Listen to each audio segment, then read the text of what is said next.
மதிமுகம் நேயர்களுக்கு வணக்கம். இது நேர்முகம். இன்றைய நேர்காணலில் சிறப்பு விருந்தினராக இருந்திருப்பவர் ஊடகவியலாளர் மில்டன்.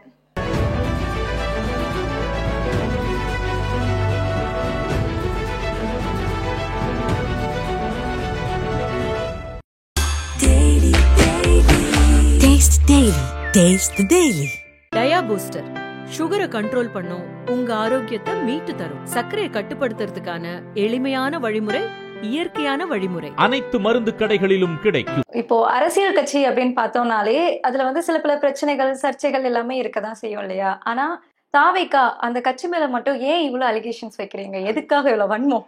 வன்மம்லாம் இல்ல. நீங்க ஆரம்பிக்கும் போது கட்சின்னு சொல்றீங்க. பட் ஆனா கட்சியை பத்தி கேட்டா நான் சொல்லலாம், அது கட்சி கிடையாது, அது ஒரு வாட்ஸ்அப் குரூப்பு. அதுல ஒரு 40-50 பேர் இருக்கிறானுங்க, ஆக்டிவா இருக்கிறேன்னு சொல்லிட்டு இருக்கிறானுங்க. அவன் பூரா ரசிகர் மன்றத்துல இருக்கிறவன், அவனை பூரா சேர்த்து வச்சுக்கிட்டு அது கட்சி அப்படின்னு வரையறைப்படுத்தினா அதை கட்சி அரசியல் வச்சு பேசவே முடியாது. கட்சிகள்னா விமர்சனங்கள் இருக்கலாம், இதெல்லாம் இருக்கிறத பத்தி நம்ம பேசலாம். நடத்துறது ஒரு லும்பன் கூட்டு உருவாக்கி வச்சிருக்கிறானுங்க. அதை கட்சியா கன்சிடர் பண்ணாம பேசுறதுங்கிறது தான் நம்மளுக்கு இருக்கக்கூடிய நிர்பந்தமே. அந்த நிர்பந்தத்தை நம்ம செய்யறோம். அதுல 80 லட்சம் உறுப்பினர்கள் இருக்கிறாங்க அப்படின்னு சொல்றாங்க. அவ்வளவு பெரிய கட்சி. அவங்க தாண்டிட்டாங்க, 1 கோடின்னு தாண்டிட்டாங்க. எதுல வச்சிருக்காங்கன்னு மட்டும் கேட்டு சொல்லுங்க. அவங்க சொல்றாங்கல்ல, ஆப்குள்ள வச்சிருக்காங்க. ஆப் யார் வச்சிருக்கா? இப்ப பேர் வச்சியா சோறு வச்சியா? ஆப் எங்க இருக்கு? அந்த ஆப்பை இப்ப யாரு நிர்வகிக்கிறா? அந்த ஆப்ல எத்தனை உறுப்பினர்கள் சேர்ந்து இருக்கிறாங்க? அத்தனை உறுப்பினர்களுடைய போன் நம்பரோட டீட்டெயில்ஸ் இருக்கு. அதை கொண்டு போய் பிஜேபி காரன்ட்ட கொடுக்கறதுக்கான கூச்சமே வரல இல்ல இந்த கட்சிக்கு. பிஜேபி காரன்ட்ட கொண்டு போய் கொடுத்துட்டானுங்க. கொடுத்த ஐடி பாஸ்வேர்டை இப்ப வரைக்கும் வாங்கி அவங்க கட்சியில் இருக்கக்கூடிய யாராவது ஒருத்தன் அதை வாங்கி பார்த்துருக்குறாங்கன்னு சொல்லுங்க. அப்படியே ஓப்பனாவே கேட்கிறேன், யாராவது ஒருத்தர் நாங்க இதை வாங்கியிருக்கிறோம், இந்த ஆக்சஸ் நாங்க லாகின் ஆக்சஸ் வச்சிருக்கிறோம் பாரு அப்படின்னு கடந்த 6 மாதத்தில் விஜய் தரப்பினர், விஜயோடு நெருக்கமாக இருக்கக்கூடியவர், ஏன் விஜயே கூட இந்தந்த இதுல லாகின் பண்ணியிருக்கிறாருன்ற லாகின் சர்வரை மட்டும் ஓபன் பண்ணி காட்ட சொல்லுங்க. அவங்க சர்வர் இருக்கிற பக்கமே போல பேமெண்ட் பிரச்சனை இருக்குன்னு சொல்லி கட்சிக்காரனோட சண்டை போட்டு அது ஒரு பக்கம் தூங்குது, இவனுங்க ஒரு பக்கம் இருக்கிறானுங்க. ஆனா உடான்ஸ் மட்டும் 1 கோடி உறுப்பினர்கள், 1.5 கோடி உறுப்பினர்கள். அதிமுகவுக்கு சலைச்சது இல்ல, 1000 வாய்க்கு வந்ததை சொல்றது. அதிமுக காரங்களாவது கட்சிக்குன்னு ஒரு பைலாவை வச்சு அந்த பைலால உறுப்பினர்கள் எப்படி சேர்க்கப்படுகிறார்கள், அந்த உறுப்பினர்கள் யார் யாருன்னு ஒவ்வொரு கமிட்டியை போட்டு ஒவ்வொரு கிளைமட்ட பொறுப்பாளர்கள் வரைக்கும் எல்லார் மூலமாவும் யார் இவன் கட்சிக்காரன்றதை அடையாளப்படுத்துறதுக்கு தெரியும். இவங்கள கட்சி கூட்டத்துக்கு செத்து போனா கூட அவன் யாருன்னு தெரியாது இவங்களுக்கு. அவன் கட்சிக்காரனே தெரியாது. அவன் பூரா உறுப்பினர் ஐடி வச்சிருக்கான், ஆப்ல வச்சிருக்கான். ஆப்ல இருக்கிறவன் செத்து போயிருக்கான்ற கணக்கு கூட இவங்களால எடுத்து சொல்ல தெரியல. ஏன்னா ஆப்பை ஓபன் பண்றதுக்கு உண்டான லாகின் அட்மின் ஐடி பாஸ்வேர்டு கூட இவங்க தரப்புக்கு கிடையாது. அதனால இந்த 1 கோடி 1.5 கோடி எல்லாம் உடான்ஸ், அதான் நம்ம பேச முடியாது. இப்ப கூட நீங்க சொன்னீங்க பாஜக கிட்ட கொடுத்திருக்காங்க அப்படின்னு சொல்லிட்டு, உங்க காணொலியிலயும் சரி நேர்காணல்கள்லயும் சரி அதுல நீங்க வெளிப்படையாவே பதிவு பண்ணிட்டு வரீங்க, டிவிக்கே பிஜேபி கூட கூட்டணியா இருக்கு அப்படின்னு சொல்லிட்டு. இந்த ஒரு குற்றச்சாட்டை எப்படி வைக்கிறீங்க நீங்க? இல்ல, ஆரம்பத்துல இருந்தே நான் வைக்கிற குற்றச்சாட்டுக்கு நேரடியா விஜய் பாஜகவோடு இணக்கமாக இருக்கிறார், பாஜக சொல்லிதான் கட்சி ஆரம்பிச்சார், பாஜக டே டு டே லைஃபை விஜயோட டிசைட் பண்ணிக்கிட்டே இருக்கு, நீ இந்த பக்கம் திரும்பு, நீ இந்த பக்கம் நில்லு அப்படின்னு சொல்லி அவரை வழி நடத்துது அப்படிங்கிறது அல்ல. நோக்கம் ஒண்ணு, அது திமுக கூட்டணியை வீழ்த்துவது. இந்த கூட்டணியை வீழ்த்துவதற்கு, அந்த கூட்டணியில் இருக்கக்கூடிய உறுப்பினர்களை பிரிப்பதற்கு சில அஜெண்டாக்களை பிஜேபி செய்யும். அப்படியான அஜெண்டாவுக்கு பயன்பட வேண்டும் என்றுதான் விஜய களமிறக்குகிறது. இதுதான் குற்றச்சாட்டு. இந்த அசைன்மெண்ட்ல இருந்து பின்வாங்குவதற்கு உண்டான வேலைகள் அவங்களே முன்னெடுக்கலாம், அதற்கு உண்டான நெருக்கடியை விஜய்க்கு அவங்க கொடுக்கலாம், அதன் மூலமாக விஜய் அந்த நெருக்கடிக்கு ஆட்படுத்தப்படலாம். ஏன்னா அதிகாரம் பொருந்தி இருக்கக்கூடிய ஒரு பெரும் முதலை பிஜேபி. அந்த பிஜேபியை எதிர்த்து நீங்க ஒரு பாலிடிக்ஸ் பேச போறீங்கன்னா ஒண்ணு உங்களுடைய ஐடியாலஜி இருக்கணும், இல்லைன்னா அதுக்கு ஏற்றாற் போல ஒரு ஸ்ட்ராங்கான கேடர் ஃபோர்ஸ் இருக்கணும். அவர் தலைவர் சொன்னார்னா அடுத்த நாளே தமிழ்நாடு ஸ்தம்பிக்கும் அப்படிங்கிற ஒரு எதிர்பார்ப்பு இருக்கணும். அப்படி இருந்தாதான் பிஜேபி உங்களை பார்த்து அஞ்சுவான்.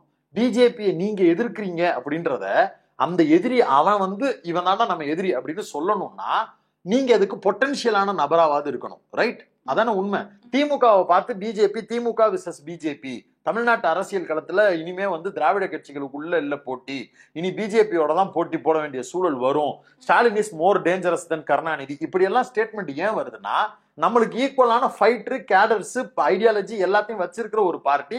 அதனால அவன் எனக்கு சண்டைக்காரன் அப்படின்னு பிஜேபி சொல்றதுக்கு ஐடியாலஜிக்கலா சொல்றேன், தத்துவமாவும் சரி, சண்டை போடுறதுக்கு உண்டான பலனாவும் சரி, அப்படி ஒரு வில்லிங் இருந்துச்சுன்னா அங்க இருக்கலாம்.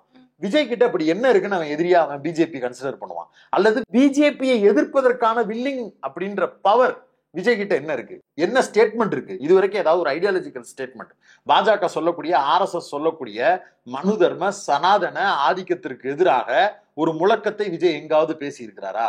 ஒட்டுமொத்தமாக இந்தியா முழுக்க நாசக்கார திட்டங்கள் என்று பிஜேபி கொண்டு வரக்கூடிய திட்டங்களுக்கு எதிராக ஒட்டுமொத்த தமிழ்நாட்டில் தனக்கு இருக்கக்கூடிய எத்தனை சொன்னீங்க? 80 லட்சம் பேரையும் வச்சு அணி திரட்டி எங்கேயாவது ஒரு போராட்டத்தை, ஆர்ப்பாட்டத்தை, பேரணிய, மனித சங்கிலியை ஏதாவது ஆர்கனைஸ் பண்ணிருக்கிறாரா? அப்புறம் இவங்களை பார்த்து அவங்க எப்படி பயப்படுவாங்க? அப்ப அவங்களுக்கு என்ன தெரியும்னா, இது ஒரு கூட்டம். இந்த கூட்டத்தை நம்மளுக்கு ஏத்த மாதிரி டிரைவ் பண்றதுக்கு நம்மளுக்கு ஒரு டிரைவர் தான் தேவை. அந்த டிரைவர் யாரா வேணாலும் இருக்க முடியும். இவன் சொல்றத ஓட்டுறதுக்கு தான். அது விஜயா இருக்கணுங்கிற அவசியம் கிடையாது. இந்த சீசனுக்கு அது ஆதவ அர்ஜுனா, அடுத்த சீசனுக்கு அது புஷி ஆனந்தா அவன் முடிவு பண்ணானா புஷி ஆனது, அடுத்த சீசனுக்கு நேரடியா விஜயா இந்த வண்டியை ஓட்டட்டும்னு கூட முடிவு பண்ணுவான். அப்ப நேரடியா பிஜேபி தாவேகா அப்படிங்கிறது வந்து எங்க வெளிப்படையா இருக்கு அப்படின்னு கேட்டா மறைமுகமா தான் இயங்கும். இந்த நெக்ஸஸ் எப்படி இயங்கும்னு சொல்றேன். டே 1ல கட்சி ஆரம்பிக்கிறாங்க. ஆரம்பிச்சதற்கு பிறகு ஒவ்வொரு சினாரியோலையும் பாருங்க, கட்சிக்கு ஆப்பை கிரியேட் பண்றான். ஆப்பை யாரை விட்டு கிரியேட் பண்ண விடுறான்? பிஜேபியில எம்எல்ஏ கேண்டிடேட்டா இருக்கக்கூடிய ஒரு நபர்கிட்ட இந்த ஆப்பை கிரியேட் பண்ணி கொடுங்கன்னு கேட்கறான். அந்த ஆப்பை கிரியேட் பண்ணி அதோட லாகின், அட்மின் ஆக்சஸ், பாஸ்வேர்டு எல்லாத்தையும் பிஜேபி கிட்டே கொண்டு போய் ஒப்படைக்கிறான். கட்சியினுடைய மொத்த டேட்டாவையும் ஏதாவது ஒரு கிறுக்கன் அப்படி கொடுப்பானா? ஐடியாலஜிக்கலா எதிரியா இருக்கக்கூடிய, கொள்கை எதிரின்னு சொல்லக்கூடிய ஒரு பார்ட்டியில இருக்கக்கூடிய ஒரு நபர், அதுவும் 2 மாநிலங்களுக்கு ஆளுநர் இருக்கக்கூடியவருடைய நெருக்கமான நண்பர், ஒட்டுமொத்த பணம் அதிகாரத்திலையும் செல்வாக்கு இருக்கக்கூடிய ஒரு நபர், RSS பிஜேபியோடு லாபியில் இருக்கக்கூடிய ஒரு நபர், சமஸ்தான் நிறுவனத்தினுடைய உரிமையாளர், அவர்கிட்ட கொண்டு போய் அடமானம் வைக்கிறான். இதை விட வேற என்ன? இதே இது நீங்க ஒரு திமுக செஞ்சிருந்துச்சுன்னா சும்மா விட்டு இருப்பீங்களா? இதே இது பாரஞ்சித் மாதிரியான ஒரு ஐடியாலஜி பேசக்கூடிய ஒரு நபர்கள் இதே மாதிரி நேரடியா பிஜேபி RSS தொடர்புடைய இருக்கிற நபர்களோடு அப்படின்னு அடையாளப்படுத்தி இருந்தா சும்மா விட்டு இருப்பீங்களா? விமர்சிச்சிருப்பீங்கல்ல? இதே மாதிரி எல்லாருக்கும் பொருந்தும்னா விஜய்க்கு மட்டும் ஏன் பொருந்த மாட்டேங்குது? RSS பயிற்சி பெற்றிருக்கக்கூடிய CTR நிர்மல்குமார் வந்த வேகத்துல கட்சியினுடைய உயர்மட்ட பொறுப்புக்கு போறாரு. அதுக்கு முந்தின மேடையில உட்காந்து நின்று சொல்றான், போஸ்டர் ஒட்டினவனுக்கு தான் பொறுப்பு கொடுப்பேன், போஸ்டர் ஒட்டினவன் தான்டா கண்ணா எதுவா இருந்தாலும் புஷியானந்த் பேசினாரு. சொல்லி அந்த தொண்டை தண்ணி எச்சி வந்து குடலுக்குள்ள போய் இறங்கல. அதுக்குள்ள வந்து CTR நிர்மல்குமாருக்கு பொறுப்புன்னு போட்டு கொடுக்குறான். ஆதவ அர்ஜுனா எங்க இருந்து வந்தாரு? யாருக்கிட்ட இருந்து வந்தாரு? ஆதவ அர்ஜுனா அவனுடைய டே டு டே லைஃப் ஸ்டைலே நீங்க அப்படியே எடுத்து பாருங்க. திமுக கட்சியில இருந்தாரு, திமுகவுக்கு ஸ்ட்ராட்டஜி வகுத்தாரு, அதெல்லாம் மேட்டரே கிடையாது. விசிகாவுக்கு அவர் வந்ததற்கு பிறகு விசிகாவுக்கு என்ன வேலை பார்த்து கொடுத்தாரு? திமுகவுக்கு என்ன வேலை பார்க்க முயற்சி பண்ணதால் திமுக அவரை விரட்டி அனுப்பியது. அதற்கு பிறகு விசிகாவுக்கு வந்து விசிகாவுக்கு யாருக்காக வேலை பார்ப்பதற்காக வேலை பார்த்தாருன்னு எழுச்சி தமிழர் தோல் திருமாவளவனே வெளியில வந்து பேட்டி கொடுத்துட்டாரு. அவர் என்னை துணை முதலமைச்சரா இருப்போ வாங்க கூட்டணிக்குன்னு என்னை அதிமுக பேரம் பேசுறதுக்கு கூட்டு போனாருன்னு. அதிமுகவோட பேரம் பேசுறதுக்கு யார் யாரோடலாம் நெக்ஸஸ்ல இருந்தார் ஆதவ அர்ஜுனான்னு ஊரறிஞ்ச உண்மை இருக்கு. டெல்லியில் அடிக்கடி இவர் நடத்தக்கூடிய சந்திப்பு, இவ்வளவு பெரிய கலவரங்கள் கரூர்ல நடந்ததற்கு பிறகு கிளம்பி முதல் ஆளா டெல்லிக்கு போன நபர் யாரு? ஆதவ அர்ஜுனா. ஆதவ அர்ஜுனாவுக்கும் டெல்லிக்கு இருக்கக்கூடிய தொடர்பு ஊரறிஞ்ச உண்மை. அவர் லாட்டரி எந்தெந்த பக்கம்லாம் சேல்ஸ் பண்றதுக்கு டெண்டர் எடுத்திருக்கிறாரோ அந்த பகுதியில பூரா பேத்துக்கும் பிஜேபியினுடைய பவர் சென்டர் ஒத்துழைப்பு வேணுங்கிறதுக்காக ஆதவ் நெக்ஸஸ்ல இருக்கிறாரு. அந்த ஆதவ அர்ஜுனாவை உள்ள நுழைஞ்ச அடுத்த செகண்டே இணைப்பு செயலாளர்னு போஸ்டிங் கொடுத்து வச்சிருக்கீங்க. அப்பட்டமா என் கண்ணு முன்னாடி இவ்வளவு மேட்டர் இருக்கு, இதெல்லாத்தையும் விட்டுட்டு நான் அப்புறம் பிஜேபி இல்ல, பிஜேபி நெக்ஸஸ்ல இல்லன்னு எப்படி நான் சொல்ல முடியும்? அவங்க வந்து பாஜக கொள்கை எதிரி அப்படின்னு ஃபர்ஸ்டே சொல்லியிருந்தாங்க. அதுக்கேற்ற மாதிரியே இப்ப கூட ஒரு அறிக்கை விட்டுருக்காங்க இல்லையா? பாஜக எடுத்துட்டு வந்து அந்த SIR அதை நாங்க எதிர்க்கிறோம் அப்படின்னு சொல்லியிருக்காங்க. அறிக்கை விடல, SIR எதிர்க்கிறோம்னு சொல்றாங்க. அவங்க ஆமாமா அது கொடுக்குறாங்க. அவங்க வந்து SIRன்னு அதுக்கு முன்னாடி ஏதோ ஒரு அரங்கு கூட்டத்துல ஏதோ ஒரு குழு கூட்டமோ ஏதோ ஒன்று நடத்தினப்ப லயலாமணிங்கிற அந்த நண்பரை கூப்பிட்டு வச்சு வாசிக்க வேற சொல்லியிருந்தாங்க. அதை எடுத்து வாசிக்கலாம் செஞ்சாங்க. என் கேள்வி வெரி சிம்பிள், SIR ஏன் எதிர்க்கிற? SIR எதிர்க்க வேண்டிய தேவை என்ன இருக்கு? தமிழ்நாடு தழுவிய அளவில் தாவேகா சார்பாக என்ன முன்னேற்பாடு, என்ன நடவடிக்கை எடுக்க போற, என்ன போராட்டம் அறிவிக்க போற? விஜய் பாஜக இந்த SIR திட்டத்தை கொண்டு வருவதால் நம்ம தமிழ்நாட்டிற்கு என்ன ஆபத்து இருக்குன்னு தெருமுனை கூட்டங்கள் நடத்த போதா? மாநிலம் தழுவிய அளவிற்கு தாவேகா தொண்டர்கள் எல்லாருமா சேர்ந்து போராட போறானா? நான் இன்னும் வெரி சிம்பிள், நான் இன்னொரு எளிமையா கேட்கிறேன். 2002க்கு பிறகு 2005க்கு பிறகு இந்த 2 காலங்கள்ல தான் நம்மளுக்கு தொகுதி மாறுது. இதுக்கு பிறகு ஓட்டர் ஐடியில யார் யாரெல்லாம் புதுசா சேர்ந்துருக்கிறாங்களோ அவங்க எல்லாரும் பல ஆவணங்களை கொடுக்கணும்ன்றதான் SIR சொல்லுது. அப்படி பார்த்தா விஜயுடைய ஒட்டுமொத்த ஓட்டிங் பெர்சன்டேஜும் காலின்னு அர்த்தம். 2002 2005க்கு பிறகு நீங்களும் நானும் தானே ஓட்டர் ஐடி சேர்த்திருப்போம். உங்க அப்பாவும் எங்க அப்பாவும் 2002க்கு முன்னாடியே ஓட்டர் ஐடி எல்லாம் பதிஞ்சு வச்சிருப்பாங்கல்ல. இவங்க இன்னைக்கு சிங்கிச்சான் குதிக்கிறாங்கல்ல, இந்த கும்பல் பூரா பேருமே 2002க்கு பிறகு என்ட்ரி போட்டவன் தான். இப்ப நீ போய் எடுத்து உங்க அப்பா அம்மாவுடைய 12 ஐடி கார்டையும் 13 ஐடி கார்டையும் எடுத்து வைக்கணும். நெருக்கடி உனக்கு உருவாயிருக்கு. ஓட்டு போட வேண்டிய பொறுப்பு உனக்கு. பாதி பேருக்கு ஓட்டு இல்ல, அது பிரச்சனை இல்லை. ஆனா இருக்கிற கொஞ்ச நெஞ்ச ஓட்டையும் கை வைக்கிறதுக்கு தான் எஸ்ஐஆர் வந்திருக்கு. உங்க அண்ணன் தாட்டியமா வெளியில வந்து நின்று இதுக்கு எதிராக ஒரு கண்டன ஆர்ப்பாட்டத்தை பொதுக்கூட்டத்தை தமிழ்நாடு தழுவிய அளவுக்கு மாவட்ட ரீதியாக போட சொல்லுங்க. போட மாட்டானுங்க. பொதுக்குழுல வந்து கூட்டணி அறிவிக்கிறதுக்கு கூட்டணி அறிவிக்க வேண்டிய நெருக்கடி இருக்கான்னு பேசிக்கிட்டு இருக்கானுங்க. அதிமுக கூட்டணிக்குள்ள போகலாமா வேணாமா, பாஜக கூட்டணிக்குள்ள போகலாமா வேணாமான்னு செயற்குழு கூட்டணின்னு கூட்டி உட்கார்ந்துக்கிட்டு கூட்டணி போறதை பத்தி பேசிக்கிட்டு இருக்கானுங்க. 234 தொகுதியிலையும் கேண்டிடேட் போடுறதுக்கு ஆள் இல்ல. ஏற்கனவே சோப்பலாங்கியா போய் உட்கார்ந்து இருக்கிறோம். இந்த லட்சணத்துல 234 கேண்டிடேட்டுக்கு நம்ம எங்க போறோம்? இருக்கிற பேரு கெட்டு போய் நாசமத்து போய் கிடக்கு. இந்த லட்சணத்துல பொதுக்குழுவும் நடத்தி தான் ஆக வேண்டிய நெருக்கடி இருக்கு. ஏதாவது ஒரு வழி பண்ணுங்கன்னு உட்கார்ந்து கதறி எழுதி இருக்கானுங்க. நான் என்ன கேட்கிறேன், இவ்வளவு பிரச்சனைகளுக்கு பிறகு அம்புலி தும்பலிக்கு பிறகும் நேத்து ஒரு அறிக்கை விட்டாரு. எனது தலைமையில் எனது வழிகாட்டுதலின் அடிப்படையில் இந்த புதிய நிர்வாகிகள் பூரா பேரும் அப்படியே இது பண்ண போறாங்கன்னு நேத்து அறிக்கை விட்டார்ல. விட்டாரா? எனது வழிகாட்டுதல் சொன்னா. இதுக்கு முன்னாடி புஷ்யானந்த் வழிகாட்டுதல் தானே சொன்னாரு. எனது வழிகாட்டுதல்னு சொல்லிட்டா. நீங்க என்ன இன்டர்வியூ எடுக்கிறேன்னு கேட்டிருக்கீங்க. நீங்க வருவீங்களா, வேற யாரையும் அனுப்புவீங்களா? நீங்க தானே வருவீங்க. நீங்க தானே அப்படி கேட்டீங்க. எனது வழிகாட்டுதல் படின்னு போட்டா நீ தானே ஆளா வந்து நின்று இருக்கணும். அவர் தானே வந்து நின்று இருக்கணும். எங்க போனாரு? எங்க தூங்கிட்டு இருக்காரு? இன்னைக்கு நடந்த ஆமா செயற்குழு கூட்டம், அந்த நிர்வாகிகள் கூட்டம் எங்க போனாரு? எவனையாவது கேட்க சொல்லுங்க அந்த கட்சியில இருக்கிறவன. அதே புஷ்யானந்த் தலைமையில் நடத்தப்படுகிறது. நடத்திட்டு வெக்கம் இல்லாம வெளியில வந்து பிரஸ் மீட் கொடுத்தாங்க. அந்த பிரஸ் மீட்லயுமே வந்துட்டு அதிமுக கூட கூட்டணியா அப்படிங்கிற மாதிரி செய்தியாளர்கள் கேட்கும் போது கூட்டணி எல்லாம் கிடையாது, அப்படிலாம் சொல்ல. ஒரு மாதத்துக்கு முன்னாடி என்ன நிலைமை இருந்தோ அதே நிலைமை தான். நீங்க இன்டர்பிரேட் பண்ணாதீங்க. கூட்டணி எல்லாம் கிடையாதுன்னு அவங்க எந்த இடத்துலயும் சொல்லல. ஒரு மாசத்துக்கு முன்னாடி என்ன அவங்க வாய்ஸ் அவடல் விட்டாங்க? மக்கள் விரும்பும் முதல்வர் வேட்பாளர்னு உனக்கு வாய்ஸ் விட்டானுங்கல்ல. இன்னைக்கு வெளியில வந்த உடனே அதுதானே முதல்ல வாயில இருந்து வந்திருக்கணும். எங்க முதல்வர் வேட்பாளர் விஜய் தாங்க சொல்லியிருக்கணுமா, சொல்லியிருக்க கூடாதா? அதுல என்ன அவ்வளவு மலுப்பல்? உங்களை மாதிரி பத்திரிகையாளர் நேர்மையா தெளிவா ஒரு கேள்வி கேட்டாரு. கூட்டணி குறித்து என்ன நிலைப்பாடு? ஆமா இல்ல உடைச்சு பேச வேண்டியதானே. ஒரு மாசத்துக்கு முன்னாடி என்ன முடிவு எடுத்தோமோ அந்த முடிவு தான். ஒரு மாசமாவே நீ எந்த முடிவும் எடுக்கலங்கிறதாண்டா கேள்வியே. அதுக்கு பதில் சொல்றான்றதுக்கு தான் அந்த கேள்வி கேட்கிறோம். ஒரு மாசத்துக்கு முன்னாடி நாங்க எடுத்ததுதான் முடிவு. வெக்கமாவே இல்ல, வெளிப்படையா சொல்ல வேண்டியதானே. எங்க ஆள் தான் முதல்வர் வேட்பாளர்னு சொல்ல மாட்டானுங்க. ஏன்னா கூட்டணி நெருக்கடி அவ்வளவு தூரம் இருக்கு. கூட்டணிக்கு வர்றியா இல்லையான்னு அங்க சிபிஐ கையில வச்சுக்கிட்டு முறிச்சுக்கிட்டு இருக்கிறானுங்க. வெளியில தான் புலி சுறான்னு டயலாக்லாம், உள்ளுக்குள்ள பொட்டி பாம்பா அடங்கி போய் உட்கார்ந்து இருக்கிறானுங்க. கேண்டிடேட் போடுறதுக்கு ஆள் இல்ல, மாவட்ட செயலாளர் போடுறதுக்கு ஆள் இல்ல, நிர்வாகிகள் நியமிக்கிறதுக்கு துப்பு இல்ல, எதுவுமே இல்ல, செலவு பண்றதுக்கு கையில இருந்து காசு எடுக்கிறதுக்கு மனசு இல்ல. இவ்வளவு எதுவுமே இல்லாத ஒரு கூட்டம் நான் கட்சி நடத்துறேன்னு அது சொல்லுதுன்னா அதை கட்சியா அங்கீகரிச்சு நீங்க எல்லாம் பேசுங்கன்னா இது எனக்கு தான் சிரிப்பா இருக்கு. சரிதான் தோழர். இப்போ வந்து உள்ள ஆட்கள் இல்ல அப்படின்னு சொல்றீங்க, ஆனா இருக்கக்கூடிய அந்த ஒரு சில ஆட்களுமே வந்துட்டு உள்ள கோஷ்டி பூஷல் பண்ணிட்டு இருக்கதா சொல்லப்படுது இல்லையா? அது உண்மையா? அது இருக்கு. பிரச்சனை என்ன இருக்குன்னா, ஆதவர்ஜுனா உள்ள வந்ததற்கு பிறகு புஷ்யானந்த், ஜான் ஆரோக்கியசாமி இவங்க எல்லாரும் சைட்லைன் பண்ணப்படணும்னு ஆதவர்ஜுனா விரும்புறாரு.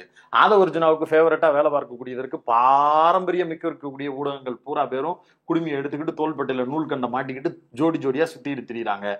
போயஸ் கார்டன்ல ஸ்பெஷல் மீல்ஸ் எல்லாம் போட்டு அனுப்புறாங்க. அதன் அடிப்படையில் கழுகு பருந்துங்கிற பேர்ல எல்லாம் வந்து செய்திகள் கசிய விடப்படுது.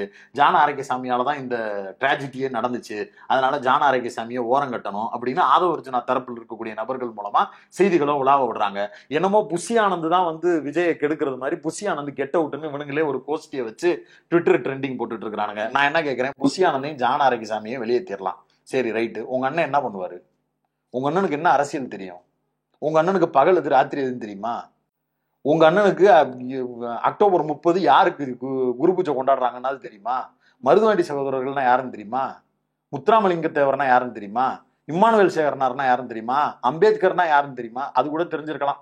ஏன்னா இப்ப கொள்கை தலைவர்னு லிஸ்ட்ல ஏத்தி இருக்கிறதுனால கூட தெரிஞ்சிருக்கலாம். அதுவும் 2 நாள் கழிச்சு மறந்துடுவாரு, திருப்பி ரீகால் பண்ணணும். இது எதுவுமே தெரியாத ஒரு தற்குறி. அந்த தற்குறியை வச்சுக்கிட்டு ஜான் ஆரோக்கியசாமியும் புஷியும் அனுப்பிட்டு அவரை வச்சு என்ன பண்ணுவ? இந்த லட்சணத்தெல்லாம் நிலவரமே இருக்கு. இவனுங்க பூரா என்ன நினைச்சுக்கிறானுங்கன்னா, புஷியா அப்படியே அனுப்பிச்சிட்டோம்னா எங்க அண்ணன் அப்படியே அறுத்து அப்படியே ஒட்டுமொத்த தமிழ்நாட்டினுடைய திசைவழி போக்கையே மாத்திரும். அவ்வளவு சீன்லாம் கிடையாது. உங்க அண்ணனுக்கு எஸ்ஐஆர்னா என்னன்னு தெரியாது. உங்க அண்ணனுக்கு விவசாயிகள் மசோதான்னா என்னன்னு தெரியாது. உங்க அண்ணனுக்கு மாநில சுயாட்சினா என்னன்னு தெரியாது. இதெல்லாம் புஷிக்கு தெரியுமா, ஜானுக்கு தெரியுமான்னு கேட்கக்கூடாது. அது அவங்களுக்கும் தெரியாது. ஆனா கட்சியில ஒரு கூட்டம் இருக்கு, அந்த கூட்டத்துக்கு மீட்டிங் எப்போ போடணும், ஒரு பிரச்சனைன்னு வந்துருச்சுன்னா மாவட்ட செயலாளரை கூப்பிடணுமா நிர்வாகியை கூப்பிடணுமாங்கிற அறிவாது புஷ்யானந்துக்கு இருக்கு. உங்க அண்ணனுக்கு தான் கட்சியில எத்தனை மாவட்டம் இருக்குன்னு தெரியாது. தமிழ்நாட்டுல எத்தனை மாவட்டம் இருக்குன்னு முதல்ல சொல்லுங்க. அப்புறம் நீங்க கட்சி மாவட்டம் பிரிச்சதெல்லாம் நான் சொல்றேன். அதுல எத்தனை மாவட்ட நிர்வாகிகள் போடப்படலன்னு உங்க அண்ணனை எழுப்பி கேட்க சொல்லுங்க. எதுவுமே தெரியாது. என்னுடைய தலைமையில் வழிகாட்டுதல் கூடன்னு போடுற லிஸ்ட்லயே எந்தெந்த பேர் இருக்கோ அத்தனை நபர்களையும் நேர்ல கூட அந்த சந்திச்சது இல்ல. அதுல பாதி பேர் அந்த நேர்ல கூட பார்த்தது இல்ல. இன்னைக்கு சந்திக்காதத சொல்றீங்களா இல்ல எப்பவுமே இதுக்கு முன்னாடி அவர் போட்டிருக்கிற அந்த லிஸ்ட் 23 பேர் என்னமா இருக்குல்ல, 28 பேரு, அந்த நபர்கள்ல பாதி பேர் அவர் நேர்லயே பார்த்தது இல்ல. இன்னைக்கு சந்திப்புன்னு கூப்பிட்டாங்கல்ல, இன்னைக்காச்சும் வந்து உட்காந்து எப்பா நடந்தது நடந்து போச்சு, நான் வந்து அது பேர் என்ன, வெக்கப்பட்டு வேதனைப்பட்டு துக்கப்பட்டு துயரப்பட்டு ரொம்போடப்பட்டு நான் இப்படி ஒரு வாழ்க்கை நிலைமை எனக்கு வந்திருக்கவே கூடாது, வந்துருச்சு, இனி நம்ம திரும்பி ஒரு நல்ல வாழ்க்கை வாழ்வோம், நல்லபடியா இந்த வந்து கட்சிங்கிற இடத்துலயாவது இதை அடையாளப்படுத்துறதுக்கு வேலை பார்ப்போம்னு யோக்கியனா இருந்திருந்தா இந்த முடிவு எடுத்திருப்பான். உண்மையிலே அரசியல் செய்யணும்ன்ற எண்ணம் இருக்கிறவரா இருந்தா இந்த முடிவு எடுத்திருப்பானுங்க.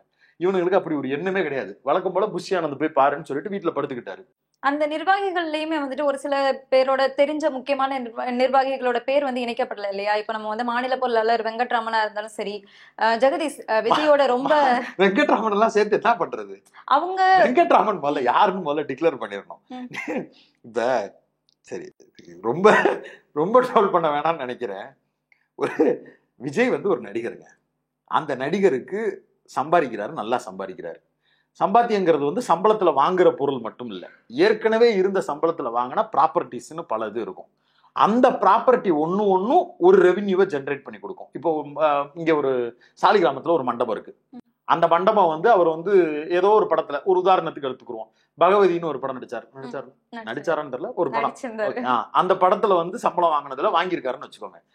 அந்த பணத்தின் மூலமா வாங்கப்பட்ட அந்த மண்டபத்தின் வருமானம்ங்கிறது மாசம் மாசம் வந்துகிட்டு இருக்கும், வருமா? இதே மாதிரி ஒவ்வொரு படத்துக்கும் ஒரு வருமானத்துல ஒரு ப்ராப்பர்ட்டி வாங்கியிருப்பாரு. ஏன்னா எல்லா பணத்தையும் வச்சு அவரால் அப்படி என்ன தேவை இருக்க போகுது? ப்ராப்பர்ட்டி தானே, இன்வெஸ்ட்மெண்ட் தானே. லேண்டா இருக்கும், ஜுவல்லா இருக்கும், டைமண்ட்ஸா இருக்கும், அபார்ட்மெண்ட்ஸா இருக்கும், மால்ஸா இருக்கும், கல்யாண மண்டபங்களா இருக்கும், இப்படி இருக்கும். இது எல்லாத்துலயும் வரக்கூடிய மாசம் வரக்கூடிய ரெவென்யூவையும் விஜய்ங்கிற இந்த நபருக்கு பின்னாடி இருக்கக்கூடிய இந்த நிறுவனங்களில் வேலை பார்க்கக்கூடிய செக்யூரிட்டி மித்த மாதிரியான ஆட்கள் எல்லாருக்கும் சம்பளம் போடுறதுக்கும் ஒரு அக்கௌண்டன்ட் வைப்பாங்க, தெரியுமா? வைப்பாங்களா? அப்படி ஒரு அக்கௌண்டன்ட் தான் வெங்கட்ராமன். கரெக்டா? நான் குறைச்செல்லாம் சொல்லல, நான் உண்மையிலே சொல்றேன். இப்ப கட்சி ஆரம்பிச்சாச்சு, பர்சனல் அக்கௌண்டன்ட்ட என்ன பண்றதுன்னு தேடிட்டு இருந்திருக்கிறானுங்க. கட்சியில பொருளாளர்னு ஒரு பொறுப்பு இருக்கு, அதுதான் இந்த மணி விஷயத்தெல்லாம் டீல் பண்றது. அப்புறம் என்ன, நம்ம பர்சனல் அக்கௌண்டன்ட்ட பொருளாளரா போட்டுடலாமேன்னு போட்டிருக்கிறானுங்க. இது மாதிரி ஒரு கூத்தை நீங்க பாத்திருக்கீங்களா? கட்சியில பொருளாளருங்கிறவர் சந்தா வசூல் பண்றது, கட்சியினுடைய நிர்வாக கூட்டங்களுடைய வரவு செலவை பார்க்கிறது, கட்சியில் இருக்கக்கூடிய நல்லது கெட்டதுகளுக்கு கட்சியில் இருக்கக்கூடிய நிதி எப்படி இருக்கு, ஒவ்வொரு பகுதியிலிருந்து மாவட்ட செயலாளர்கள்ட்ட கட்சி நிதி என்று எப்படி வசூல் பண்ணப்படுவது, அவர்களுக்கு எப்படி திருப்பி செய்வது, இப்படின்னு பல ப்ராசஸ்ல இருக்கு. ஒரு கட்சியினுடைய பொருளாளர் ஒருத்தர் இருக்கிறாருன்னா ஒவ்வொரு முறையும் அந்த அந்த கட்சியினுடைய தலைவர்கிட்ட போய், செயலாளர்கிட்ட போய் கட்சியினுடைய வரவு செலவுகள் குறித்து பேசக்கூடிய இடத்துல இருக்கக்கூடியவர். வெங்கட்ராமன் பர்சனலா இருக்கக்கூடிய வேலைக்கு இருக்கக்கூடிய ஆட்களுக்கு சம்பளம் போடுற ஒரு அப்ரண்டிஸ், இந்த சம்பளத்துக்கு தான் வேலை பார்க்கிறாரு. அப்படி ஒரு நபர், அவரை கூட்டு போய் கட்சியின் பொருளாளர்னு போட்டுட்டு இப்ப அவரை கேட்டுக்குள்ள விட்டா என்ன, விடலைன்னா என்ன, அதுக்கு என்னமோ வந்து அவரை உள்ளே விடவில்லை, அப்படிலாம் ஒண்ணும் கிடையாது. வெங்கட்ராமனுக்கு வேற வாய்ப்பு வேணா இருக்கு. அவரு RSSல இருந்து வந்தவர், அவரு அங்கேயே போய் இருக்கலாம். அவருக்கு எதுக்கு இங்க வேலை? அப்ப அவர் வாட்ச் பண்றதுக்கு கூட இருக்கிறாரு அப்படின்னா அவருடைய இடத்துக்கு அவங்க கன்சிடர் பண்ணிக்கட்டும். நம்ம அதை பத்தி கன்சிடர் பண்ண வேண்டிய அவசியம் கிடையாது. வேற யாரெல்லாம் உள்ள இருக்க வேணாம் அப்படிங்கிறது வந்து அவங்களோட பர்சனல் சர்க்கிள்ல இருந்து வருது. எனக்கு அதுல ஒரு மாற்று கருத்து இருக்கு. இவங்க பல பேர் என்ன சொல்றாங்கன்னா, புஷ் ஆனந்திற்கு எதிராக இருக்கக்கூடிய நபர்களுக்கு எல்லாம் இடம் கொடுத்திருக்கிறாங்க, அதனால புஷ் ஆனந்துடைய கைகள் வந்து இறுக்கப்படும், முறிக்கப்படும். அப்படிலாம் கிடையாது. புஷ் ஆனந்த் கையை முறிக்கிறதும் ஒண்ணுதான், விஜய் கையை தானே கண்ணை குத்திக்கிறதும் ஒண்ணுதான். விஜயால அதை செய்யவே முடியாது. விஜய்க்கு அப்படி ஒரு வாய்ப்பும் கிடையாது. ஏன்னா விஜய் ஏங்க சீமானுக்கு சாட்ட துரைமுருகன் மாதிரிங்க விஜய்க்கு புஷ் ஆனந்த். அவங்கள பத்தி எல்லா நல்லது கெட்டதுகளையும் அவங்க தாங்க கூட வச்சிருப்பாங்க. அவங்களால அவ்வளவு சீக்கிரத்துல நீங்க வெளியேற்றலாம் முடியாதுங்க. அப்படி இருக்கக்கூடிய ஒரு நபரை வந்து நின்றுட்டு 3 பேரை விட்டு நிப்பாட்டிடுவார், 30 பேரை அப்படிலாம் ஒண்ணுமே பண்ண முடியாது. புஷிக்கு வந்து விஜயினுடைய அணுவா விஜயை பத்தி தெரியும். அதனால விஜயும் ஒருபோதும் புஷியை நீக்க முடியாது, புஷியும் ஒருபோதும் விஜய் நீக்க முடியாது.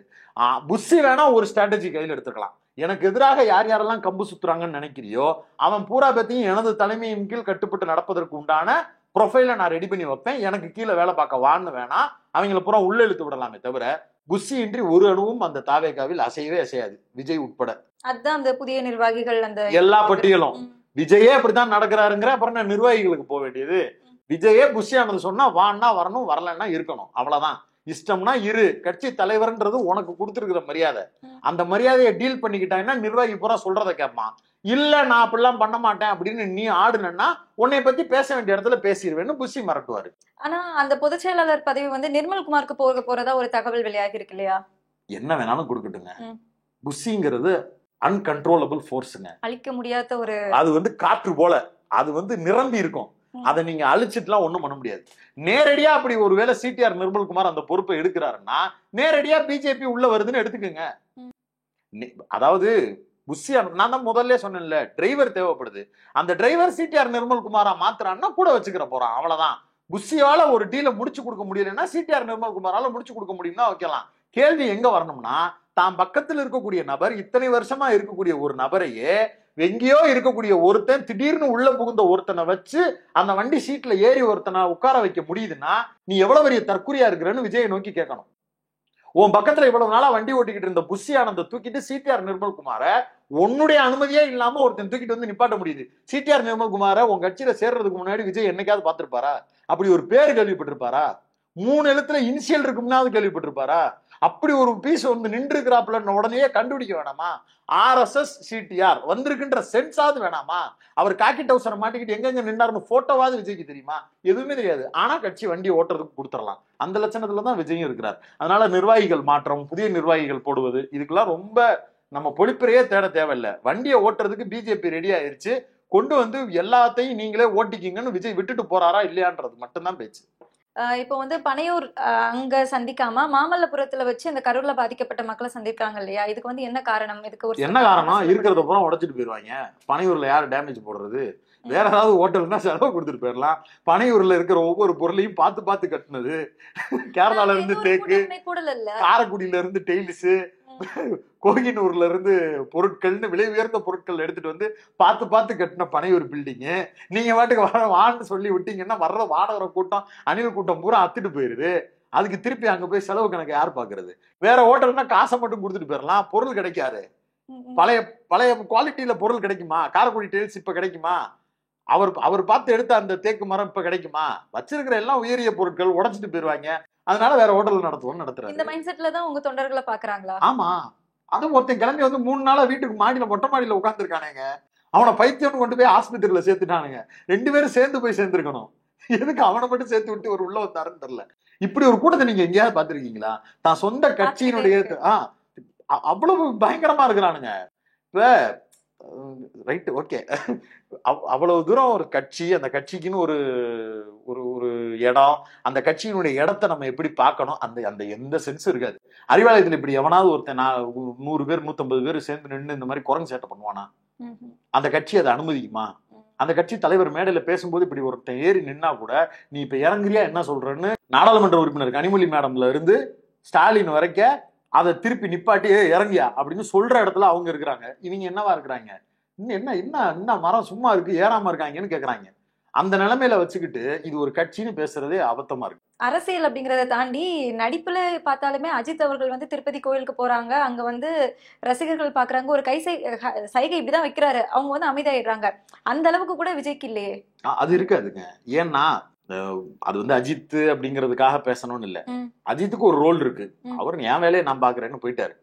மக்கள் கூட்டத்தில் நான் வழிநடத்த வருகிறேன் அப்படின்னு நினைக்கக்கூடிய ஒரு தலைவர் தனக்கு சாதகமா இருக்கக்கூடிய ஒரு கிரௌடிட்ட பேசு, எனக்காக முழக்கம் எழுப்பு, எனக்காக சத்தம் போடு அப்படின்னு சொல்றதுலாம் எனக்கு எந்த தப்பும் கிடையாது. அதை நீ செய், நான் அதுலலாம் மறுக்கல. ஆனா அவன் அன்கண்ட்ரோலபிளா போகும்போது கண்ட்ரோல் பண்ண வேண்டிய கடிவாளம் ஒன்ட்டு இருக்கா இல்லையா அதை ஒத்துக்க.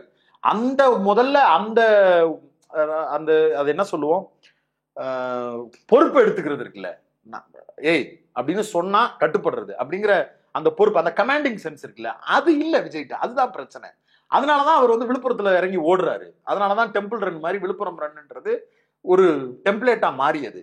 அதற்கு பிறகு நெப்போலியன் யாரையோ கூட்டு வந்தப்ப பயந்துகிட்டு கதவை சாத்திக்கிட்டு உள்ள வரக்கூடாதுன்னு சொன்னது. அப்புறம் ஒரு பிரஸ் கிளப் மீட்டிங் நடந்தப்ப ஆட்கள்லாம் சேர்ந்துட்டாங்கன்னு சொல்லிட்டு தலதறிக்க கிளம்பி ஓடுனது. இப்படி கூட்டத்தை பார்த்தாலே ஓடக்கூடிய ஒரு நபரா இருந்துகிட்டு ஒரு கூட்டத்தை வழிநடத்தக்கூடிய தலைவனா நான் மாறுவேன்னு நீ சொல்லும் போதுதான் எனக்கு கேள்வி வருது. அஜித் வர்றாரு போறாரு, அவர் கையாட்டுறாரு, அவர் கமாண்ட் கொடுத்த உடனே அவங்க தொண்டர்கள் அடங்குறாங்க. அதெல்லாம் எனக்கு இட்ஸ் நத்திங். அது எனக்கு தேவையில்லாத business. It's not my business. நீ யாரு? நீ என்ன பண்றேன்னு வந்த? வழி நடத்துறேன்னு தானே வந்த. 41 பேரை சாவ கொடுத்துட்டு பொறுப்பே ஏத்துக்கிறாம ஆணவமா திரியிற நீ. அப்ப உன்னை நோக்கி கேள்வி எழுப்ப வந்தா நீ இப்ப உயிரை விட்டுட்டு பயிருக்கு நான் வாடுறேன்னு பேசிக்கிட்டு இருக்க. பேசுறா வாடா வந்து நின்று 41 உயிர் போயிருச்சுடா நீ பொறுப்பெடுத்துக்கடான்னு சொன்னா கதவை சாத்திட்டு எல்லாரும் காலனையும் விழுகிறேங்கிறியே. வெளியில வந்து நின்றுகிட்டு நான் பண்ணவே இல்லை, திமுக சரி, செந்தில் பாலாஜி சரி, சிஎம் பழி வாங்குறீங்களா, இப்படி கத்தி சுத்துன கதவை சாத்திட்டு காலில் விழுந்திருக்க. வெக்கமா இல்ல உனக்கு? பாதிக்கப்பட்டவங்க காலில் நீ விழுகணும் தான், நான் மறுக்கல. ஏன்னா ஒன்னால போன உயிர் நீ தான் விழுகணும், நான் அதை குறைச்சு மதிப்பிடல. நீ அப்படி செய்ய தப்பு இல்ல. வெளியில எதுக்கு இவ்வளவு கத்தி சுத்துன? இல்லைன்னு மறு. அப்ப நான் மன்னிப்பு கேட்கல, அந்த குடும்பங்கள்லாம் பொய் சொல்லிருச்சு வந்து மறுக்கலைன்னா அப்ப நீ பண்ணிருக்கிறன்னா அப்ப அதுக்கு உள்நோக்கம் கற்பிச்சு வெளியில போட்ட வீடியோ தப்பு. ஏதாவது ஒண்ணுதானே உண்மையா இருக்க முடியும். எப்படா நடிக்கிறீங்க இப்படி கூச்சமே இல்லாமன்ற கேள்வி திரும்ப வருதா இல்லையா? இதுல வந்து என்னைய கரூருக்கு வரவிடலமா, வந்திருந்தா நான் அப்படியே வந்து உங்க எல்லாரையும் பார்த்திருப்பேன். இது அப்பட்டமான பொய். நீ கொடுத்த மனுவை கொடு, எஸ்பி ஆபீஸ்ல கொண்டு போய் மனு கொடுங்க, உங்களை உள்ள விடுவாங்கன்னு டிஜிபி சொல்லிட்டாரு. எஸ்பி ஆபீஸ்ல நீ கொடுத்த லெட்டரை கொடுன்னு கேட்டுக்கிட்டு இருக்கு. திமுகல இருந்து சமூகத்தில் செயல்படக்கூடிய அரசியல் விமர்சகர்கள், மூத்த பத்திரிகையாளர்கள் வரைக்கும் பலரும் கேட்டுட்டாங்க, அறிக்கையை கொடுறா, நீ எஸ்பி ஆபீஸ்ல கொண்டு போய் கொடுத்த கடிதத்தை கொடுறான்னு கேட்டுட்டாங்க. இப்ப வரைக்கும் அப்படி ஒரு கடிதத்தை நீங்க கொடுக்கவே இல்லை. பேட்டியில செய்தியாளர்கள் கிட்ட சொல்லும் போது கரூருக்கு போனோம், ஆனா வாகனத்துல தாவிக கொடி கட்டி இருக்கக்கூடிய அந்த வாகனத்தை உள்ள விடல அப்படிங்கிற மாதிரி சொல்லியிருக்காங்க. இதெல்லாம் காரணமா தெரியலையா? அசிங்கமா இல்லையா? உங்களை கொடி கட்டி இருக்கிறதுனால தானே விடல. டக்குனு கொடியை கழட்டி போட்டுட்டு யாரோ மாதிரி உள்ள போறதுக்கு ஒண்ணு யார் தடுத்தா? கரூர்ல உள்ள வண்டி போறதுக்கே விடலையா மக்கள்? இல்ல போலீஸ் யாருமே விடலையா? அந்த ஊருக்குள்ள போகவே இல்லையா அன்னைக்கு தேதிக்கு எவனுமே? வண்டியில கொடி இருந்ததுனால விடல அப்படின்னா, யோக்கியனா இருந்தா போகணும்ன்றவனா உண்மையிலே இருந்தான்னா கொடியை கழட்டி உள்ள வச்சுட்டு வேற ஒரு காரை வாசல்ல நின்று ஓலா கேப் புக் பண்ணி போயேன்டா. யார் தடுப்பா? கைய போட்டு ஷேர் ஆட்டோல ஏறிப்போ. விஜய் தான் போக முடியாது. சிடிஆர் நிர்மல்குமார் போனா அவர் குடும்பத்துல இருக்க சொந்தக்காரனே பக்கத்துல வந்து நின்று பேச மாட்டான். நீ கிளம்பி போக வேண்டியதானே? கொடியை கட்டிக்கிட்டு தான் நான் போவேன்னா அது ஓ ஆணவம். அந்த ஆணவத்துல பழி போன 41 உயிருக்கு பதில் பேசுங்களான்னா எங்க வண்டியை உள்ள விடல, கொடி கட்டினதுனால எங்க வண்டியை விடல. இதெல்லாம் காரணமா தெரியல. இதெல்லாம் பார்க்கும்போது எரிச்சலா வரல. பூராமே பொய். கடிதம் கொடுத்தியே, கடிதத்தை கொடுறா. அப்புறம் நாங்க பெர்மிஷன் வாங்கி தான் போகணுமா? அப்புறம் ஏன்டா டிஜிபிட்ட போனேன்? அப்புறம் ஏன்டா கிரீன் காரிடோர் வேணும்னு கேட்டேன்? அப்புறம் ஏன்டா எங்களுக்கு வந்து கிரீன் சிக்னல் இருக்கணும், வேகத்துல இருக்கக்கூடாது, டொனால்டு ட்ரம்ப்பை விட பெரிய அண்ணன் எங்க அண்ணன், அவர் வரும்போது பக்கத்துல எவனும் வரக்கூடாது, வந்தா தடியால் அடி, இவ்வளவு எதுக்கு நான் சொன்னேன்? கேட்பாங்களா மாட்டாங்களா மக்கள்? இவ்வளவையும் கேட்டுட்டு நாங்க அனுமதி கேட்டுதான் போக வேண்டிய சந்து சந்தா இருக்கு, அதனால போக முடியல. அட எங்க அப்பா, உங்க அப்பா எங்க இருந்து வந்தாரு? நீ எங்க இருந்து வந்த? சந்து சந்தா புகுந்து வர முடியாது. விஜயகாந்த் வீட்டு வாசல் சந்துல தானே இருக்கு, மெயின் ரோட்லயா இருக்கு. அந்த சந்துல போய் தேடி உட்கார்ந்து தானே படத்துல நடிக்கிறதுக்கு என் பையனுக்கு ஒண்ணு நடிச்சு கொடுக்கணும் உங்க அப்பா கேட்டாரு. சந்துன்னு பாக்கலையே, விழுந்தடிச்சு ஓடி போனீங்களே குடும்பம் மொத்தமும். அப்ப தெரியலையாடா அப்பா அது சந்துன்னு? மக்கள், பாதிக்கப்பட்ட மக்களை பார்க்க வரும்போது மட்டும் சந்து சந்து சந்துன்னா பச்சை அயோக்கியம், பச்சை அயோக்கியத்தனம், பச்சை பச்சை பச்சை அயோக்கியத்தனம். பொய் பொய் பொய், எல்லாமே பொய். இவ்வளவையும் செஞ்சுட்டு மக்கள் வந்து எங்களுக்கு ஆதரவாக நிற்கிறார்கள். இன்னைக்கு ஒரு அறிக்கையில் எழுதியிருக்கிறாங்க, ஏதோ நம்மளுக்கு களம் சாதகமாக இருக்கக்கூடிய சூழல்ல தான். என்ன சாதகத்தை நீ கண்ட? என்ன சாதகத்தை நீ கண்ட? தமிழ்நாட்டு மக்கள் உன்னை வெறிகொண்டு தேடிட்டு இருக்கிறான். என்னைக்கு நீ கரூர்ல பதில் சொல்லாம, கேமராவுக்கு பதில் சொல்லாம முகத்தை திருப்பிக்கிட்டு ஓடுனியோ அன்னைக்கே தமிழ்நாட்டு மக்கள் மத்தியில விஜய் ஒரு கோழைங்கிறது முத்திரை ஆயிடுச்சு. இனி ஓட்டு கேட்டு வரும்போதெல்லாம் கோலப்பேடாவன் 42 பேர் 41 பேரை சாவை கொடுத்துட்டு இவன் பாட்டுக்கு முதுக கட்டிட்டு ஓடி போயிருவான்டா, இவன்லாம் நின்னான்னா இவனுக்கு எல்லாம் ஓட்டே போடக்கூடாதான்னு மக்கள் பேசுவான். ஆனா அந்த பாதிக்கப்பட்ட மக்களே வந்து விஜய்க்கு ஆதரவா தானே பேசிட்டு இருக்காங்க. அது ஒரு மனித உளவியல். இப்போ நீங்களோ நானோ இதே மாதிரி ஒரு இக்கட்டான சூழல்ல இருக்கிறோம். அதற்கு காரணமான நபரா இருக்கக்கூடிய ஒரு நபர் நம்மளை கூப்பிட்டு ஒரு தனி அறையில உட்கார வச்சு நம்ம கிட்ட மேனிப்புலேட் பண்ற மாதிரி, மிஸ்லீட் பண்ற மாதிரி 1000 விஷயங்கள் பேசுறாரு. நாம வந்து எப்பேற்பட்ட கல் நெஞ்சமும் அதுல உருகுதான் செய்யும். நான் வந்து மக்களுக்கு ஒருபோதும் குறை சொல்ல மாட்டேன். அவங்க வந்து சென்சிபிளா அவங்க கேட்டிருப்பாங்க, அவங்களுக்கு வந்து பெயின்ஃபுல்லா இருந்திருக்கும். சரி, இவ்வளவு பெரிய இடத்துல இருக்கிற ஒரு மனுஷன் நம்ம கிட்ட வந்து நின்று இப்படி பேசிட்டாரு, நம்ம காலில் விழுந்துட்டாரு, ஒரு இழப்புக்கான ஒரு இழப்பீடையும் கொடுத்துருக்கிறாரு, அப்ப அவர் கெட்டவரா இருக்க மாட்டாரு அப்படின்னு ஜென்ரலா எல்லா மக்களுக்கும் இருக்கக்கூடிய இயல்பான பரிதவிப்பு தாங்க. அந்த சென்ஸ்ல தான் மக்கள் ரியாக்ட் பண்ணுவாங்க. வெளியில வந்தவொடனே அவங்கள்ட்ட நீங்க மைக்க போடுறீங்க, என்ன சொல்லுவாங்க? ஏங்க என்னங்க 10 அயோக்கிய பேலா இருக்காங்க, அப்படி பேச மாட்டாங்க. போன பிள்ளை வருமாயா அப்படின்னு ஒரு தாத்தா பேசுறாரு, விஜய் ஆதரிச்சுப்பாரு. ஆனா நீ கோடி ரூபா கொடுத்தாலும் எங்களுக்கு போன பிள்ளை வருமாயா அப்படின்னு பேசதான் செய்வாரு. அது ஓட்டு போடும்போதுதான் அதோட ரியாக்ஷன் என்னன்னு தெரியும். இன்னைக்கு அவங்க அவரை பார்த்துட்டு வந்திருக்கிறாங்க, அந்த எமோஷனல்ல இருக்கிறாங்க. அது மனித இயல்பு. அதை நம்ம ஒருபோதும் கொச்சைப்படுத்த தேவையில்லை.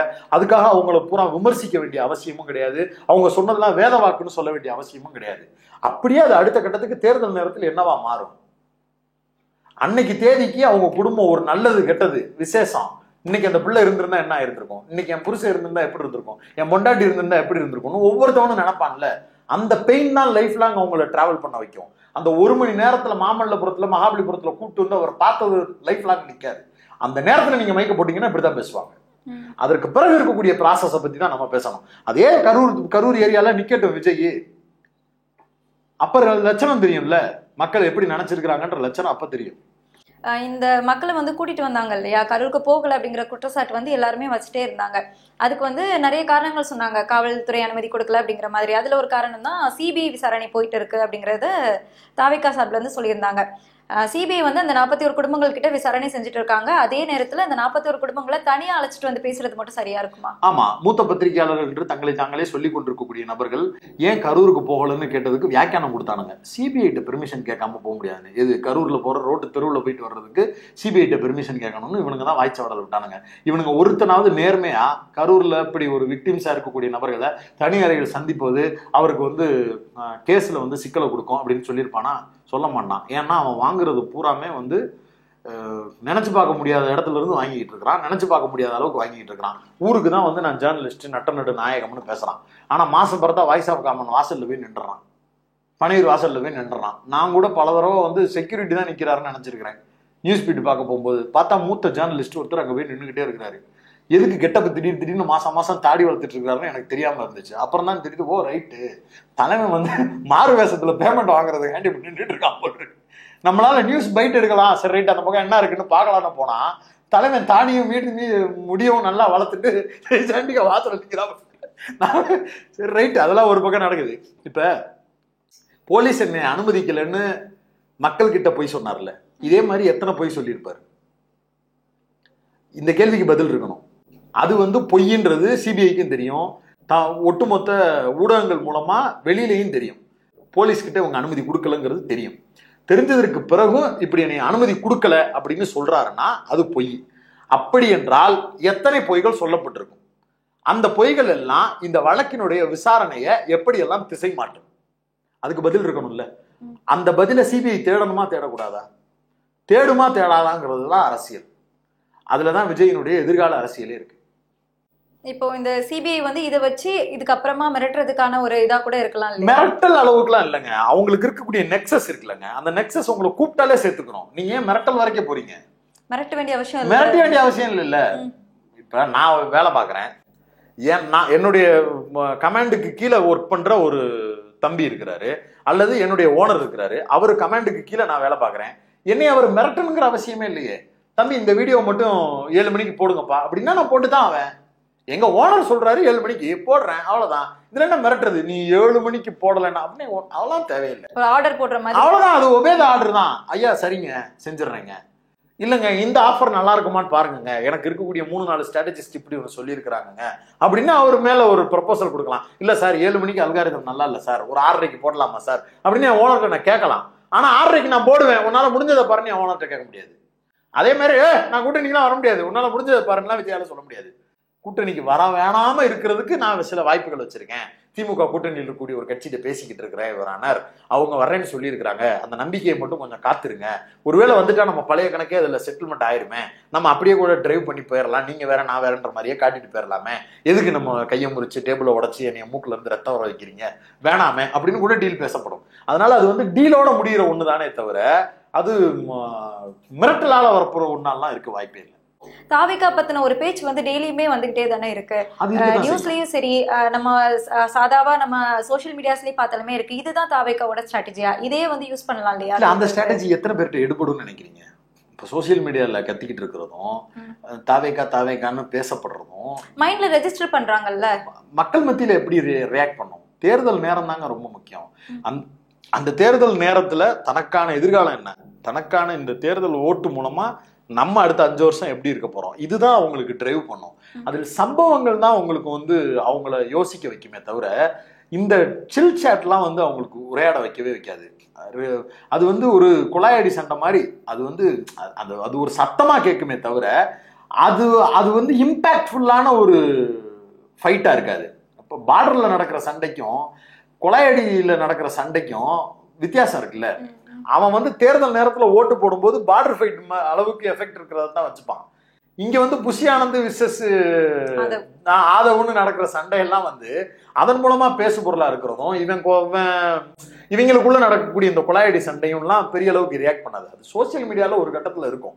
இதை வந்து யுக்தியா பயன்படுத்துறாங்க, இது வந்து போய் சேருது அப்படின்னு நினைக்கிறாங்களான்னா நினைக்கலாம், தப்பு இல்லை. அப்படி போய் சேருமான்னு கேட்டா சேரும்.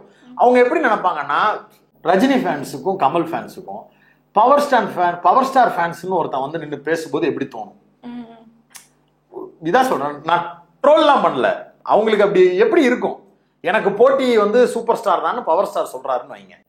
அந்த பவர் ஸ்டார் சொல்ற ஸ்டேட்மெண்ட்டுக்கு ஆதரவா ஒரு 30-40 பேர் வந்து லத்திகா போஸ்டரோட, லத்திகா டிஷர்ட் பிரிண்ட் பண்ணப்பட்ட பனியனு ட்ரெஸ்ஸோட, ஷூ ஜீன்ஸ் பேண்டை போட்டுட்டு விக்கு வச்சுக்கிட்டு ஒரு 40 பேர் வந்து நின்றுக்கிட்டு ரஜினிக்கு எதிராக அப்படி முழக்கமிடுறாங்கன்னு வைங்க. ரஜினி ரசிகர்கள் எப்படி பார்ப்பாங்க? கமல் ரசிகர்கள் எப்படி பார்ப்பாங்க? விஜய் ரசிகர்கள் எப்படி பார்ப்பாங்க? அஜித் ரசிகர்கள் எப்படி பார்ப்பாங்க? அப்ப அதுக்கு ஒரு வித்தியாசம் தெரியும்ல. அப்ப இதே வந்து சூர்யா ஃபேன்ஸ் சொல்லும் போது அதுக்கு ஒரு ஈக்குவல் ஃபைட் கொடுப்பான்ல, அதுக்கு ஒரு இம்பார்ட்டன்ஸ் கொடுப்பான். இப்ப அஜித் ஃபேன்ஸ்ன்றப்ப அதுக்கு ஒரு இம்பார்ட்டன்ஸ் கொடுப்பான். ரஜினி ஃபேன்ஸ் கமல் ஃபேன்ஸுன்றதுக்கு ஒரு இம்பார்ட்டன்ஸ் கொடுப்பாங்கல்ல. அப்படி ஒரு இம்பார்ட்டன்ஸ் இந்த ஃபைட்டுக்கு வராது. இப்ப அரசியல் அப்படியே நீங்க எடுத்து பார்க்கும்போது விஜய் ஃபேன்ஸ் வந்து பவர் ஸ்டார் ஃபேன்ஸ் எப்படி டீல் பண்றானோ, காமெடி பீஸ்ன்னு சொல்றீங்களா? அவ்வளவுதான். காமெடின்லாம் நான் சொல்லல, அதை நீங்க எப்படி வேணாலும் இன்டர்பிரேட் பண்ணிக்கோங்க. அப்படிதான் டீல் பண்ணுவான். தமிழ்நாட்டில் இருக்கக்கூடிய வாக்காளர்கள் அவன் வந்து நின்று இப்படி பார்க்கும்போது சுத்திட்டியா போ, உனக்கு ஓட்டு இல்லை அப்படின்ட்டு போயிடுவான். அது தவிர்த்துட்டு வேற எந்த வெயிட்டேஜும் இங்க கொடுக்கவே மாட்டான். ஏன்னா வெகுஜன மக்களுடைய வாழ்க்கையில் பிரதான பிரச்சனையாக இருக்கக்கூடிய எந்த ஒரு அரசியலையும் விஜய் பேசியதே இல்லை, பேசவும் மாட்டார். ஏனென்றால் அவருக்கு பேச தெரியாது. அதுக்கு முதல்ல அரசியல் தெரியணும். அந்த அரசியல் விஜய்க்கு தெரியாது. இதுவரைக்கும் அப்படி தெரிஞ்சதும் கிடையாது, இனியும் தெரியாது. அரசியல் தெரியாது, அரசியல் பண்ணல அப்படிங்கிற மாதிரி சொல்றீங்க. அவங்க சொன்னாங்க, நாங்க வந்து இப்போ 30 நாள் மட்டும்தான் அமைதியா இருக்கோம், ஆறுதல் சொன்னதுக்கு அப்புறமா நாங்க வெளியே வந்துரும் அப்படின்னாங்க. அதே மாதிரி ஆறுதல் சொன்னதுக்கு அப்புறமா அறிக்கையில வந்து அரசியல் பண்ண ஆரம்பிச்சிருக்காங்க இல்லையா, பயிரை வச்சு. என்ன அரசியல்? கொள்முதல். நெல் கொள்முதல். பச்சை யோக்கியத்தனம். நெல் கொள்முதல்னா என்னன்னு முதல்ல போய் தேடி படிக்க சொல்லுங்க. நெல் கொள்முதல்ல வாங்க வேண்டிய நேரத்தில் நெல்லை வாங்கலன்னு இவர் தான் சொல்றாரு. நெல் வாங்குறதுல இருக்கக்கூடிய பிரதான பிரச்சனை என்னன்னு சூர்யா கிருஷ்ணமூர்த்தி வீடியோவை போட்டு பார்க்க சொல்லுங்க.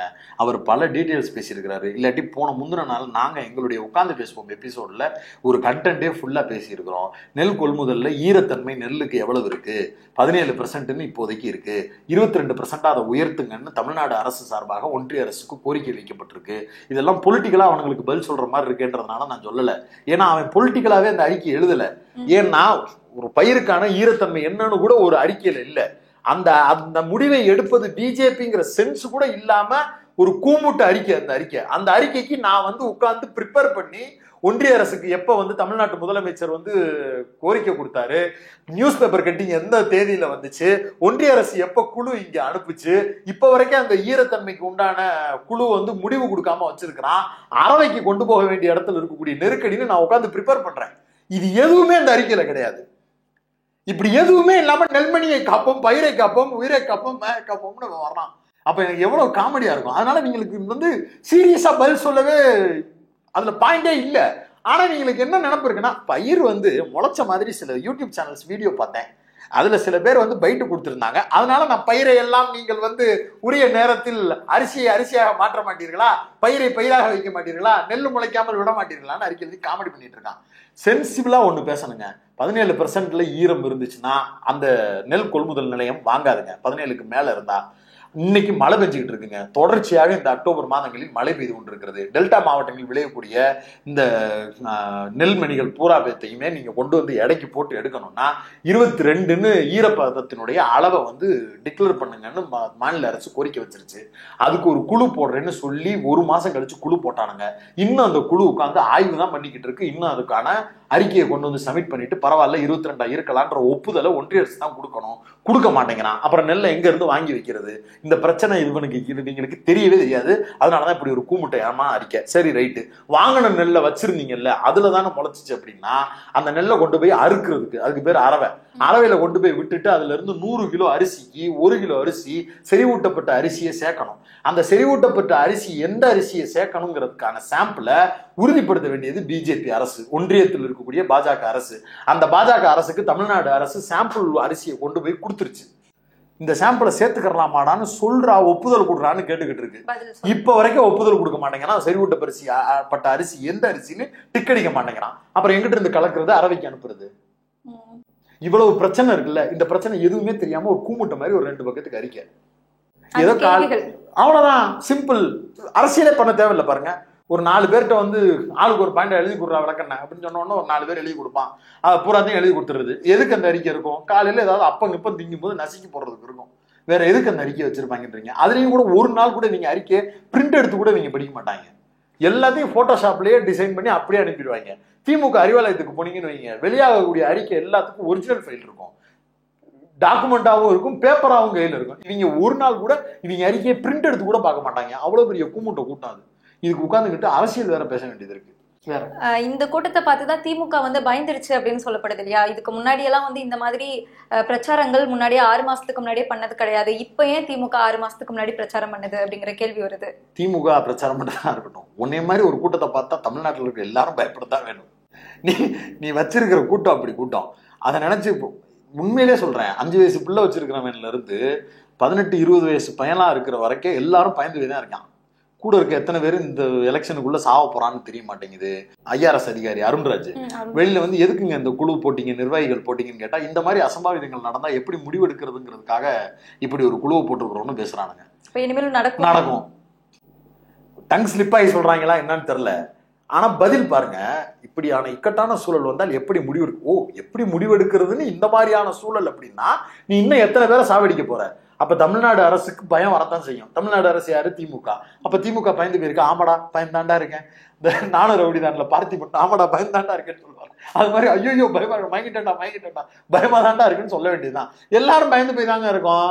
என் ஃப்ரெண்டு ஒருத்தர், அவர் பையனுக்கு வந்து 8 வயசு என்னமோ, அவன் வந்து உங்க விஜய்னு பாட்டு போட்டு ஆடிட்டே இருக்கிறானா. அவனை பார்த்தோன்னா அவங்க அப்பாவுக்கு பயமா இருக்கு. எந்த கூட்டத்துக்கு என்னைய கூட்டு போன்னு சொல்ல போறான்னு தெரியல, எந்த கூட்டத்துல இவனை நான் தூக்கிட்டு வர போறேன்னு தெரியல, எனக்கு பயமா இருக்குன்னு அவர் வந்து வருத்தப்படுறாரு. எல்லாரும் ஈரக்குலையை கையில பிடிச்சிட்டு தான் உட்காந்துருக்காங்க. அப்புறம் நான் பயப்படலன்னு நாங்க சொல்றதுக்குலாம் வெக்கப்படலப்பா, ரொம்ப பயமா இருக்குப்பா. நீங்க ஈஸியா கட்சியை கலைச்சிட்டு போயிரு, தமிழ்நாட்டுல பல பேர் உயிர் போகாம இருக்கும். அந்த பயம் எங்க எல்லாருக்கும் இருக்கு. ஓகே தோழர், இப்போ வந்து நீங்க வந்து தாவேகா பத்தி இவ்வளவு அலிகேஷன்ஸ் சொல்ல முடியாது, தாவேகா பத்தி தொடர்ந்து பேசிட்டு இருக்கீங்க, பாஜகவை பத்தியும் தொடர்ந்து பேசிக்கிட்டே இருக்கீங்க. உங்க பேர் வேற மில்டன், என்னது இது ஏதோ இடிக்கிற மாதிரி இருக்கு. ஏன் அப்ப விஜய் பேர் மட்டும் நீயே ஜோசப் விஜய் தானே? அப்புறம் எனக்கு அந்த பிரச்சனை எல்லாம் கிடையாது. நீ இன்னும் நிறைய சவால்கள் எல்லாம் பார்த்திருப்பீங்கல்ல, அதெல்லாம் ஒரு மேட்டரே கிடையாது. அப்புறம் இதெல்லாம் பேசுறதுக்கு இந்த சவால் கூட இல்லைன்னா வேற என்ன பேச போறோம்? இதெல்லாம் தைரியமா சண்டை போடலாம், பிரச்சனையே இல்லை. நீ இதை விட எவ்வளவோ பார்த்துனா இதெல்லாம் பார்க்கணும், பார்த்துக்கலாம்.